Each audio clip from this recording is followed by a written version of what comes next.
Står her med vinderne af årets motherfucking rap award. Og det er jo ikke for sjov, at det er for 10. gang MC Mumrik, som jo blandt andet har været med på hittet Osterester fra, jeg tror vi er omkring de starten af nye årtusind. Udover det, så er han jo også kendt som freestyle MC i byen Linjen. Prøv lige at høre, mand. Og prøv lige at høre. Ja. Her. Så altså, hvad vil du sige?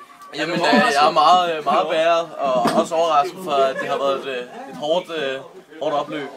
Der har været mennesker med hele vejen, som jeg synes har hjulpet mig til at komme her, hvor jeg er. Så jeg vil gerne starte med at sige tak til dem, der har hjulpet mig hele vejen. Det er blandt andet jer, det er jo mig. Det er dig og dig. Mig? Og en mand som Rod, som jeg synes, jeg havde muligvis den bedste rap med her i år. Nede i gården, eller nede i haven. Hvad for en, her på faldrebet skal vi lige have, hvad for en linje er din egen? Kan du bedst lide? Alle den, det må være den med doktoren og sædkatheteret. Ja, kan vi få den? Lille beat. Jo. Helt teksten, tak.